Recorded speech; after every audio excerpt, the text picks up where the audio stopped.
What's up, everybody? Thanks for tuning in to the Fantasy Football Network. It's your boy Steve here at Dynasty Life Fantasy, and I'm here to give you week 2 of the Minnesota Vikings. Okay, look what we're looking at fantasy wise. We're playing at Philly Monday night. We don't expect the weather to be an issue. Should be about 70 degrees there, maybe a shower or so, but nothing that'll affect fantasy wise anything for us. So let's start off with Captain Kirk. Obviously, good week last week. I expect the same from him this week, just about 300 yards, another 2 TDs or so. He's looking good. We could be putting up a lot of points against this Philly defense. They did give up a lot to Detroit, so looking forward to maybe a high scoring game here. But yeah, we're starting Captain Kirk. If you have him in a 1 QB league, most likely you drafted him late, so we are starting him, of course, and of course in 2 QBs or Superflex. Moving on to Dalvin Cook. Good game last week. About 20, 25 touches, just like I envisioned. We should expect pretty much the same from him here. Just about 20 rushes, maybe 3 to 5 receptions or so. Same as last week. Hopefully, he can get in the end zone this week. So he'll be looking to have a big game as well. He's always going to have the volume. We are always starting Dalvin Cook no matter what, obviously.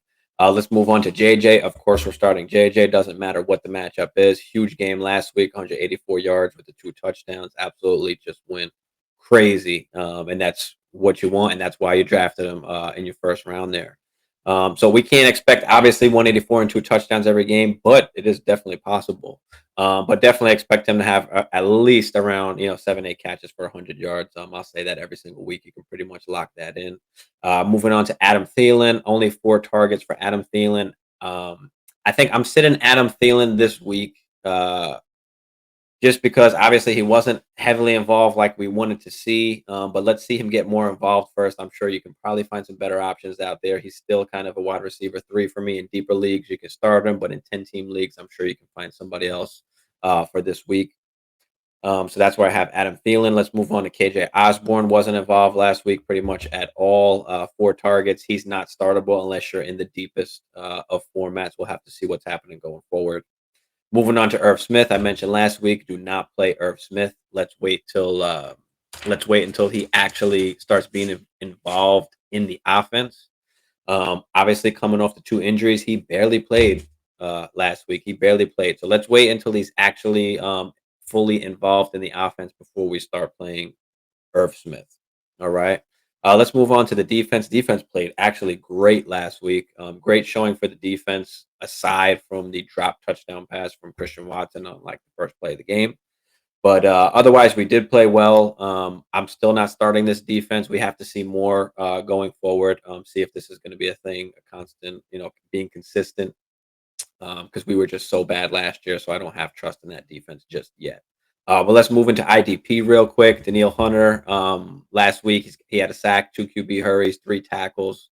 So he did look good. Looks like he's warming up. So we're starting Daniil Hunter, of course. Zadarius Smith also had a sack.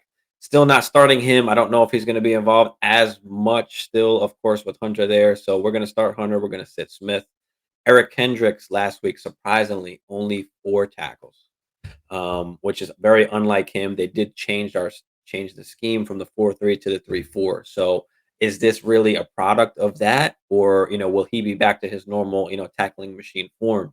So let's sit Eric Kendricks this week. Let's see what happens going forward. Let's see what happens in this game. But let's sit Eric Kendricks, and we're going to start, the guy next to him, Jordan Hicks, who last week had 14 tackles. He seems like a tackling machine. And like I said, mentioned in this new defensive scheme, he may be the new leading tackler. So we're going to start him again and see what kind of happens going forward. And lastly, of course, Harrison Smith, 7 tackles and an into last week. You're starting Harrison Smith pretty much every single week. But he looked great. So we're going to keep starting him until he shows us otherwise. But other than that, that's the week 2 roundup pretty much for fantasy football for the Minnesota Vikings. But thank you guys for tuning in, and I'll see y'all next week.